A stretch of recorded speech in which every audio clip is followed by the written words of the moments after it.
All right. Well, this is a bugger. All right, time to go.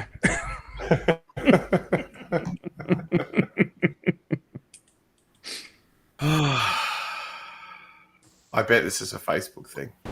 All right, I can see Jamie. Sorry, guys, this has just gone to shit. It says we cannot connect to your server. And I don't know what is wrong here. Yeah. No, this is going well. Apologies.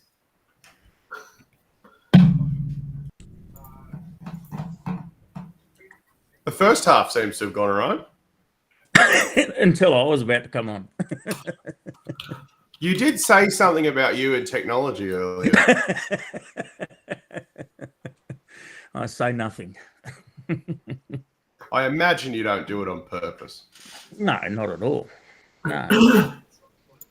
It says it won't stream key through. I think we should blame Facebook. Hey, someone says they can see us on YouTube. That was 20 minutes ago. I think. Are we live? Yeah. Well, I think back it's now. I think it's just replaying the first half. Well, Yeah, it it does say live in the top corner.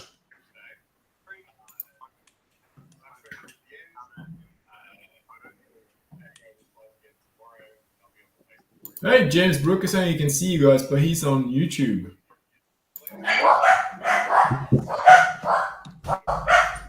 So maybe YouTube is working, not Facebook. Yeah, it's now, he says. Righto. So he can see us right now. I will comment on Facebook saying, Go to YouTube. sorry, Facebook shut itself. Go to YouTube. How do I find the YouTube link? I'm sending a link now.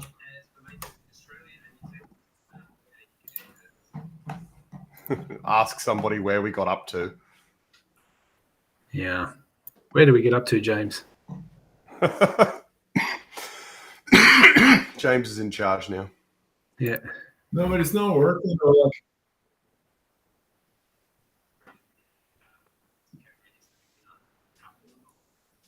So did you say you were sending the link through the chat, or is that email? Sorry, I was trying to send the guys on Facebook a link to the YouTube channel so they can see it there.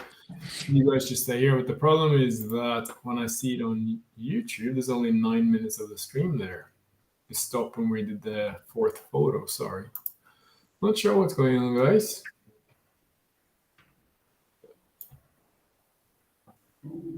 Well, apparently we're live somewhere. That's not how we saw this happening. Not especially. The best laid plans. Yes, indeed.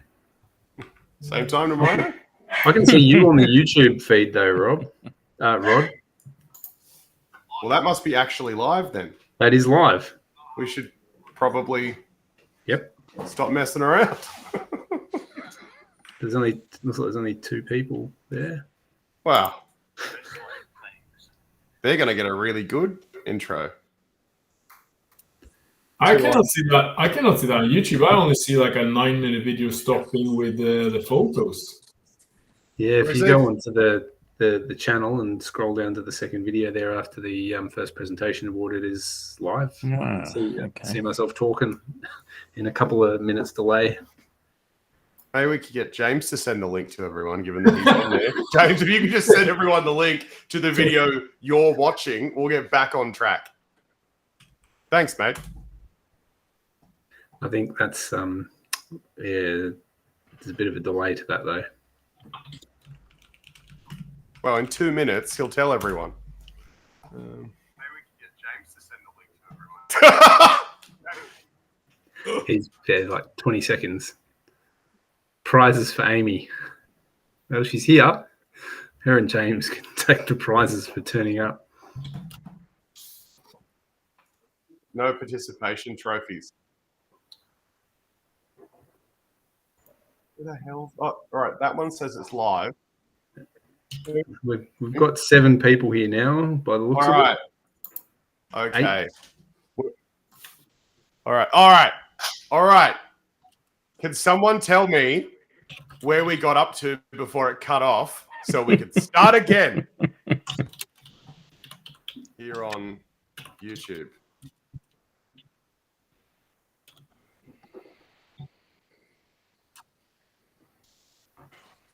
Hey, Dane.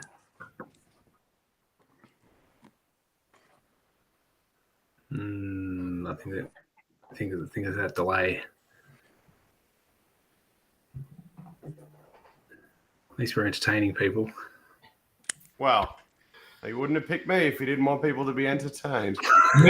Next time we might just go YouTube. Screw this Facebook stuff. Yeah. Fight the Sorry, guys. man. Right, I'm jumping off. Rightio. Halfway through the third photo, says Dane. So what was the third photo? Photo 3 of 4. So this was you. This was the one about the fittings. Oh, yeah. I think. Okay. Welcome back. All right. So the third photo is of fittings. You can use a collage if you want. That gets us to the next part, Kev. If you just want to roll from there. Okay, we'll roll from there. All right, the fourth and last photo is the overview photo. This is where we need to see the entire knife and the handle. We're looking for the overall design, flow of the knife, proportions, the overall impression of materials coming together. Taking a good overview photo can be difficult if you have shiny, reflective blade and a darker handle. So do keep in mind how it appears in that photo. Try and get the lighting right, which Rod will talk about. But this is one where we're really trying to get the feel for your knives, as the other photos tend to be close up and detailed to show you execution. This one is all about design, flow, and lines.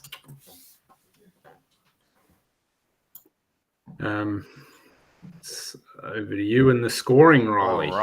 All right. So many of you will already know Rod.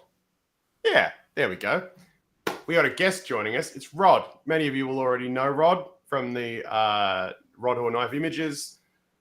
He is also a sponsor of ours this year. Rod is a knife maker. He's a professional photographer. He's making Australian makers look their best, getting published all over the world. Rod, why don't you tell us a bit about yourself? Thanks for having me on, guys. I started making knives in 2019, and from there it was a case of I saw we needed to promote the industry a little bit more to the international market, so I started taking photos and also self-published a book, and now we go to every knife show around Australia and absolutely love it. That is what we like. We're certainly loving your photos, Rod. You've taken some pretty iconic shots now. Yes, it's taken a bit to get to a level where I like my photos, but yeah, I think we're sort of getting to that mark now. Amazing. Like in everything, you get better as you learn. Do you have a sort of a favorite publication, like a favorite time that you noticed that your photo had been included in a publication, and you were like, this particular photo in this particular instance is my favorite? Not any one photo, but probably all photos that in any of the United States magazines, but especially Blade and the Knife's annual book that comes out of the States. Once I was sort of started getting into those regularly, I knew we could actually do what we wanted to do and promote the industry. Awesome. So rolling on, do you have any tips for us on taking knife photos, particularly without a bevy of knife photography equipment? Yeah, well, everybody's got a phone. First thing, take the phone and clean your lens. It sits in your pocket, sits on the hand sanding bench. Don't leave your lens dirty because it'll show up in your photos. Check the camera settings. When mine's dirty, it tells me to clean it. Check your camera settings. and make sure they're set on the highest setting. Your phone's got a few different settings. I know the iPhones do. I'm not sure about Samsung's. I presume they do. But make sure they're set on the highest possible settings that you can get. Take your photos, go outside and take them in golden hour, or just wait until that sun's down behind your shed and go behind the shed and take your photos. On a grey or a white background, don't go and take them on a bunch of leaves and things like that, because you can't see the knife. You can't distinguish a lot of the features of it. So a grey or a white background is ideal. And use white pieces of paper to bounce your light back and forwards to the knife to get into those dark areas. It's fairly critical to try and get the dark areas of the knife as well. If you want to try and create a nice shadow effect, lift the knife up off the paper a little bit. You can use blue tack with some glad wrap around it to do that. That'll also help you adjust the knife angle to try and get it spot on. Because moving it just a couple of mil or 5 mil will be enough to get rid of a bright sunshine piece out of the knife, out of that picture. And move yourself. Don't be scared of just moving yourself that couple of mil as well around the knife. You'll be surprised at how much reflection you can get rid of by doing that. Afterwards, optimize your color and to make it look as per the knife. Digital photos always need optimizing. So yeah, please optimize your photos, but don't go editing them. We don't want to. We want to see the scratches and stuff. We don't want you to get rid of that sort of thing. I think I always used to say to people that every digital photo I've ever seen raw out of the camera needed contrast, and it probably needed a bit of saturation because the lenses don't have the ability that the human eye has to capture those two things. So absolutely agree. Yeah, just a bit of brightness and contrast, that it certainly helps. And sometimes sharpness would be the other one. Yep. Yeah. But the one thing that phones seem to do a lot of is add a lot of noise to photos. There's not a lot you can do unless you've got really good software and getting rid of that sometimes. Yeah. Very true also.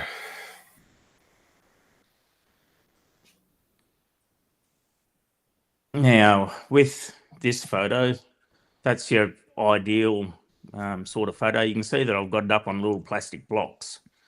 That makes it easier for me to take that photo off that background. But I also think it highlights the knife a little bit better because the shadows underneath the knife.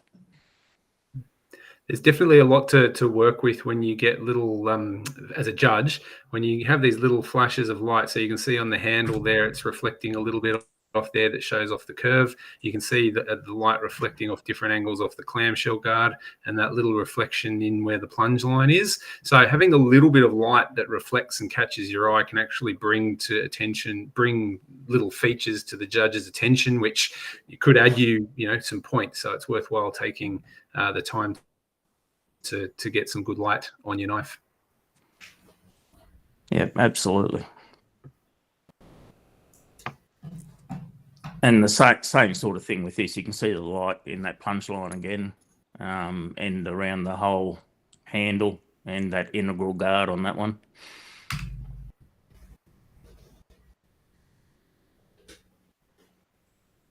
Now, what would you look for here, Kev? This is a detail shot, obviously. So I've had the pleasure of seeing this knife in person. I've talked quite a bit to Dan about this knife as he was making it. And what I look for in this knife and in any knife really is the way the light reflects, particularly for a photo judging competition. The way the light reflects off surfaces tells you so much about how symmetrical things are, how smooth people have got curves, how the fit and finish is. So it is really worth looking at your knife before you take the photos in different lights, holding it up, moving it around, seeing how the light plays off, because you will see if you're in a curved area that the light doesn't follow a smooth curve, it sort of has a little dip in it. That's an area that you could address. That means that something is not quite right in your lines. And so that's what I look for in these photos. You know, I'm looking at that transition up to the guard where you can see the different shadows there. It looks quite nice. And the little curve that he has going into the guard lug is quite well executed. You can see the light play off the integral plunge where it goes from the top of the guard into the ricasso. It's a nice smooth line. I can't see sort of dips and waves there. The lines kind of all match up and meet at the same points, which means to me that there's no sort of funkiness there that I might take points off. So there's a lot to like about the lighting in this photo. And again, if you had the lighting wrong and this was sort of overexposed, or you had too much brightness shining onto those shiny bits, you wouldn't see that detail. So do make sure you consider that in your photos. It's funny you mentioned that, but when I was making, I used to actually take photos so I could pick up where I needed to put more work into. I think they can be brutal. Yeah, absolutely. It's probably now this one here is plunge lines, showing you plunges that are even, and also your spine there up top.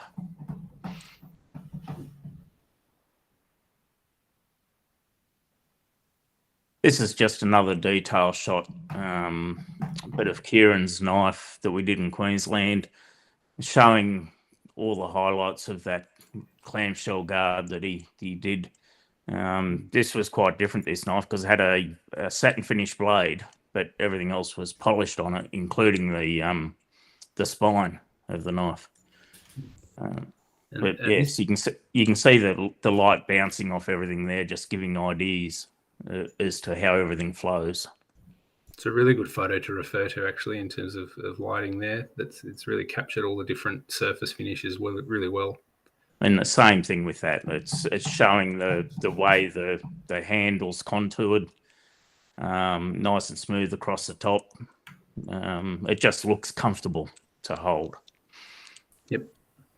I think it's probably also worth mentioning that we had a knife in this competition come down to the judges didn't believe the knife had been sharpened because they couldn't see an edge on the knife in the photo, and an unsharpened knife is not a knife. Yeah. So yeah, it's one of those things. It's like, and perhaps it was. And if the angle had been raised slightly on the spine of the knife, then you would have been able to see the reflection of that perfectly, sharpened secondary bevel. But you can't see it. It doesn't matter that it happened. Like, it's and it should show up in a detail shot. You should have some of that edge showing in the detail shot. Phones are terrible for picking up the edges on a knife in an overall shot. But the detail shot should show that edge anyway. Just looking quickly at some of the comments there in terms of that. Not sure about Dan's knife, whether he's entering it or not. I don't think so. But whether it's okay to have a satin blade and polished bolster guard, absolutely, especially if you can show off the difference and highlight it as a feature. I like it, actually. I think it shows a good skill. Absolutely. It's those complexity points we talked about last week. Yeah. And another tip, I'm reading that blue tack comment as well. That blue tack's a great tip. One of the things that I've done with mine occasionally is using a magnet, like a strong rare earth magnet, particularly if you get the little cylinder ones. Super glue a little bit of felt onto it so that doesn't scratch your blade when it snaps to it. You can actually rest the blade on that magnet, and the magnet will prop it up without you seeing anything prop it up. I think Luke Berkelmans does a lot of photography with that as well, and I think you probably have a few tricks like that up your sleeve, Rod. Yeah, I don't use professional magnets setup. because there is certain makers that don't like magnets on their blades because it can magnetize the blade, etc. Yeah, So I've got to be a little bit more careful with that. But put glad wrap around your blue tack because it can mark certain fittings if you use it straight onto it. Ask me how I know. There was a blued brass guard that I had blue tack touch, and it certainly marked it, and the maker had to go back and redo that brass guard. Reading that other question there, can I have a guard and bolsters on the back? I think you're meaning, can you have a front guard and then bolsters on the butt of the handle? Is that what you're meaning? Like a butt cap. Yeah. Because I would think bolsters on the back would have to be a full tang, which means you're talking sort of a Loveless style with I mean, you can, if that's what you're saying. Yeah, you can. Look a lot like a folding knife that doesn't fold. It will a bit, yeah. It could be executed absolutely beautifully, but at the same time, I can also see it going a bit pear-shaped, depending on whether you've done a lot of them before. So just be careful of how the balance of the knife would be if you did that too. Yeah. Yeah, and I guess the other thing that kind of comes to mind talking about that is if you angle the back of the knife too much for the photograph, you can make the proportions come out again. So it's like, look at the photo, look back at your knife. As we said earlier, like you really want it to look like the knife you made. So look at the knife, look at the photo. If it doesn't look quite right, if it looks like, maybe you've made it look like it's quite tall, but it's not, drop the angle, raise the angle, and you should be able to get through that. Yeah. And it doesn't take much to adjust that perspective.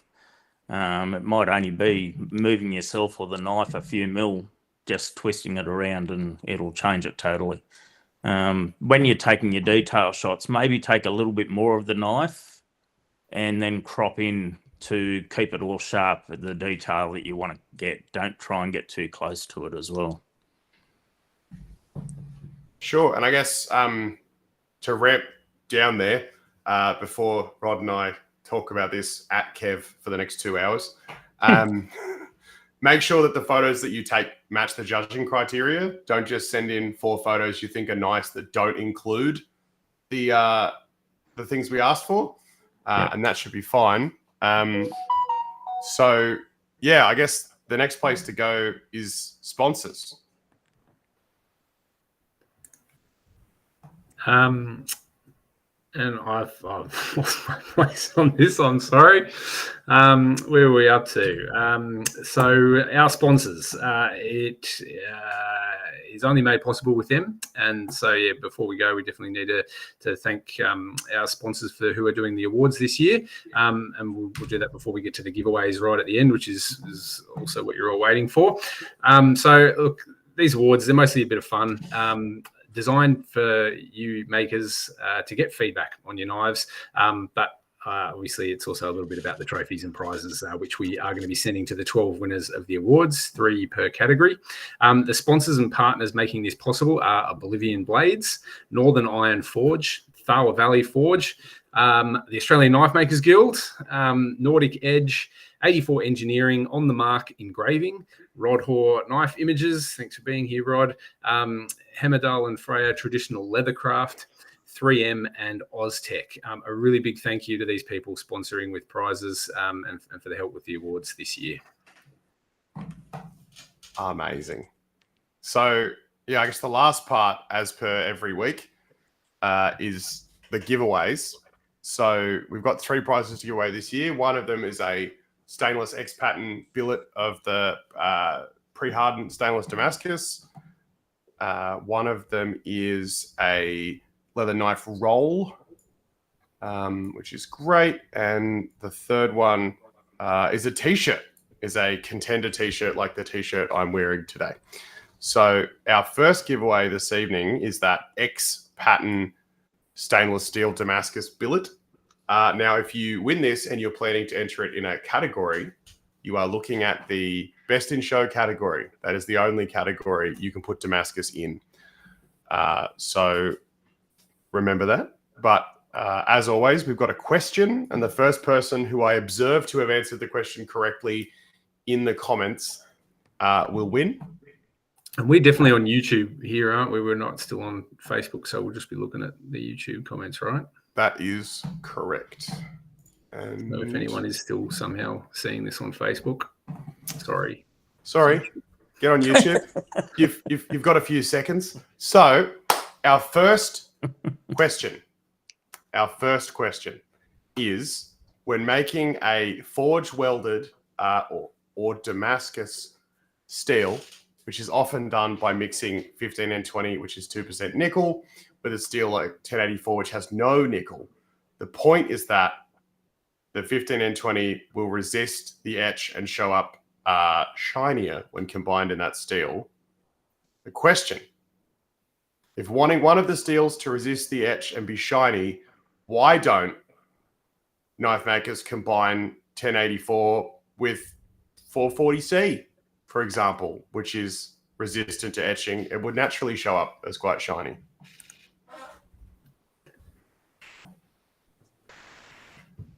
It's a fairly long... Oh, she's technical, and Dane better get it. I can see him in the comments.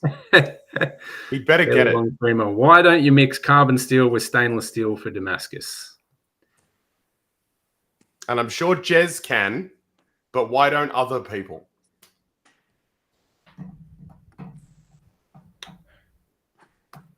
Everyone's Googling furiously. Oh, I think it's a delay. There we go. I think Amy's nailed it. Different heat treat method. Amy, well done. So that one will go to Amy Conti. Oh, hey, we've got a few others in there I haven't seen. There, Mark. Tim. Oh, excellent. But well done, Amy. Scored a beautiful bar of steel there. Hopefully, we see that in the in your entry. Maybe cutting it fine, maybe to make a knife out of that. Oh, Amy's pretty good though. A lot of faith in Amy. So the next prize, the second giveaway, is the leather knife roll for 6 knives and with a patch to have your maker's mark stamped or lasered onto. Beautiful prize to have, particularly for anyone who's carting knives around for work as a chef or anything, but even for shows and things, that would be handy. The question is for this prize, same rules. First answer we see in the chat will be the winner. What kind of leather do most knife makers use for knife sheaths? Is it veg tanned or chrome tanned leather?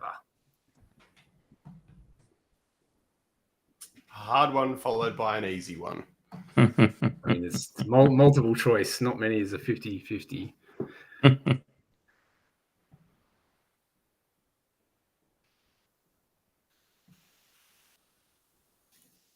Yeah. I definitely could not make a knife out of that in this time frame. I feel you, Amy. Veg tan, there we go. Dragon Wing Forever. I'm sorry, I'm not sure who you are, but you have nailed it. Veg tanned leather is the preference for most knife makers because it can be wet molded, stamped and carved, whereas chrome tan leather is often thinner and softer.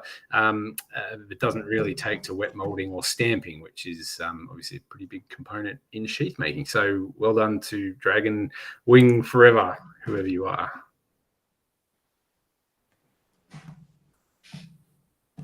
Hopefully sing out who you are. Feel free to put your name in the chat. Morgan Cornwall. Morgan, here we go. Oh. Maybe we draw it again. He's all right. On to the third one. On to the third one. All right. So the third one, here's our question. When grinding a blade that has already been heat treated, it is common to keep dunking the blade in water while grinding. Is this just not to burn your fingers, or does it have an actual effect on the blade that you are grinding? People complained that they were too hard, and now they are answerable as Very requested. answerable. Although we've got a lag going on for some people, it seems. Some people are listening to us in normal time, and others seem to be away. So unlucky for them, I'm afraid, with the answers. Yeah. Save the tempo. I reckon Dane's nailed that. Yeah. That will answer the question appropriately. So that'll be Dane Standen. Well done, Dane. Excellent. Excellent heat treat knowledge there, mate. So, where are we? Oh, that's all we have for tonight. Does anyone have any questions we should address before finishing up? Particularly questions you might have for Rod, who won't be here next week. And for that matter, if you wait till next week to ask a question, you might be in real trouble because we'll almost be finished by next week. So if you have any questions, you have any burning questions, keep in mind there's a bit of a lag, so we'll give it a minute to let some questions come through. that's the one. What would be your 3 top tips, Rod, if you had to summarize things quickly? Getting your lighting right, sharpness, and Sharpness of the image there, as well as the knife itself, if you're going to take a close-up of the edge. Sharpness of the overall. When you do an overall shot front to back, definitely sharp. That whole lot of it sharp, which sometimes is not as easy as it sounds. But your lighting, if you get your lighting right, you're going to be home and hosed.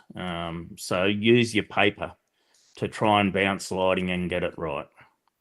Would you recommend if they can't get, for whatever reason, they've missed the golden hour and they can't get a good patch of well-lit shadow to take a photo in, would you recommend setting up some lights indoors and turning out all the other fluorescent lights and things in the kitchen and getting some controlled light on the knife? Yeah, you could do. There's a lot of people that take photos indoors, but even if you use larger bits of paper or get some butcher's paper and try and put it over the light so it diffuses is your big thing. Diffuse light, not direct light. That's going to be a winner. Nice. Looks like we've got a few questions there. What are the prizes? I think the prizes are yet to be announced. They're going to be a bit of a surprise, I think, Riley. Correct me if I'm wrong. I think you're on mute, mate. You still there? If in fact, there you go. This year's session, there we go. Wednesday night stream is all about how the knives are scored and the judges are looking for, answering the question, how will it be scored? And usually we'll run through a prize session or prizes during one of those sessions to let people know what the prizes are likely to be. And in answer to Mark's question, who's going to Melbourne show? People who aren't going to Blade show. So Chris and I will be there for Nordic Edge because Bjorn and Jamie are going to Blade show. Rod will be there. Mm-hmm. Yep. Well, I mean, it is a knife show in Australia, so Rod will be there. We've got 40 odd tables, so there'll be plenty of people there over the weekend. From what I can see, it's pretty well sold out, Kev, isn't it? Pretty much, yeah. We may have a few slots to squeeze people in, but we're definitely don't have room for much more. Yes, no, it should be a great show. Yeah, very pleased with the turnout. We had a really good response. Right. Are there any other questions? Where can we get those acrylic stands? I'm sure eBay. Surely. eBay. That's where I got mine, and I just glued them together like a base with just some super glue. And if you're looking for those magnetic standoffs in short time, the first ones I used, I got magnetic thumbtacks from Officeworks, Mm-hmm. where they just look like a little thumbtack type conveyance, but they just have a magnet on them for like sticking stuff on your fridge, and in a pinch, put a sticker or something on the back of them so they don't scratch. Whack it on the back of your blade. It's your knife. You can magnetize it if you want, and it'll just give you those little set standoffs. And if you've got a big knife, just put 5 or 6 of them on there so that it doesn't rock. But look in your kitchen drawers too, because you'll find that you've got small clear things that you can sit your knife up on. In your wife's Tupperware drawer, small little containers. There was one other question I think we skipped from Morgan, which I think we did answer earlier in the stream when things might have got cut off, was about collages being acceptable for the detail photos. And I think we did say that's where you would use it if you were going to do a collage. Is that right, Riley? Oh, absolutely. If you want to, and that, definitely was in that dropped spot. If you want to do a photo where you show both of your plunge lines, it'll stand you in good stead, because having both of them be even to each other is something that judges are looking for. And if you make sure they can see it in your photo, there'll be no question about whether or not they're even. Yep. They can just see it. Yeah, and it's always good to have both sides of your knife in a photo as well, I believe. It shows that both sides are identical. Definitely. I think that is all the questions. So yeah, a really big thank you to you, Rod, for coming along tonight and all the tips about the photos. Yeah, my pleasure, guys. Thanks for having me. All right, and I look forward to seeing some really nice knives come through for the judging and taking the photo of the winner. Oh yeah, it's going. The stuff I've seen work in progress already is so exciting, and from makers who are just starting and makers who are interested in testing their metal against other people in the industry. It's going to be amazing. And obviously next week we're going to do judging criteria so that you can go back over your knife before submission time with the judging criteria in mind and have that sort of firm look at, is there anything I need to switch up or change while I still have a bit of time according to those criteria. Yeah, like I entered this awards the second year, I think you ran it, and I just found it was beneficial not to go in it looking to win, but to go in it looking for feedback, and I think that was the big thing. Well, I think the feedback is more valuable than the prize by an order of magnitude. It's just it makes you a better maker for sure. Yeah, I mean, and you can't get feedback of that quality anywhere else. No, than from other makers' peers, really, is what we're talking about. Yeah, that's right. I've just seen that question about the max file size, and I know Bjorn's just put a note in there that they don't seem to have a file size limit.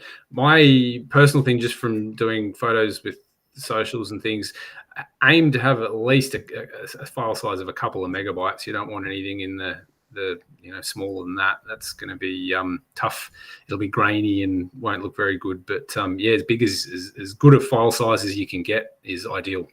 And that comes down to checking the settings of your camera to make sure it is the biggest you can get. Yeah. 100%.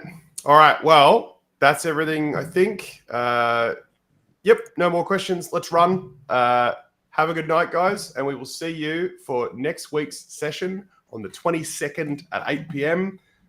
Between now and then, we'll figure out if it'll be here on YouTube or on Facebook or what's happening. But we'll see you then. Thanks, guys.